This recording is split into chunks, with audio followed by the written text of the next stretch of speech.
আধুনিক কবি নীরেন্দ্রনাথ চক্রবর্তীর উলঙ্গ রাজা।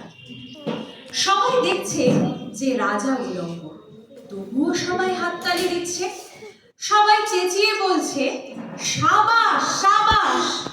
কারো মনে সংস্কার, কারো ভয়, কেউ বা নিজের বুদ্ধি অন্য মানুষের কাছে বন্ধক দিয়েছে, কেউ বা পরান্নভোজী, কেউ কৃপাপ্রার্থী, উমেদার প্রবঞ্চক, কেউ ভাবছে রাজবস্ত্র সত্যিই অতীব সূক্ষ্ম, চোখে পড়ছে না যদিও তবুও আছে, অন্তত থাকাটা কিছু অসম্ভব নয়।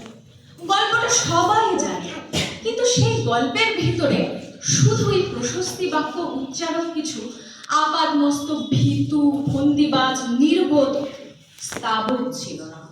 একটি শিশুও ছিল, সত্যবাদী, সরল, সাহসী একটি শিশু।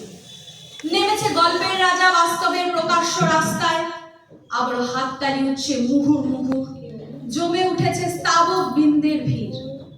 কিন্তু সেই শিশুটিকে আমি ভিড়ের ভিতরে আজ কোথাও দেখছি না।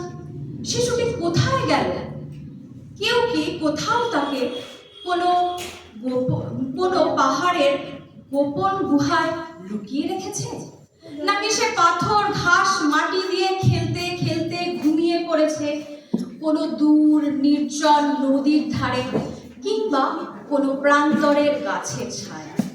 যাও, তাকে যেমন করেই হোক খুঁজে আনো। সে এসে একবার এই উলঙ্গ রাজার সামনে নির্ভয়ে দাঁড়ায়।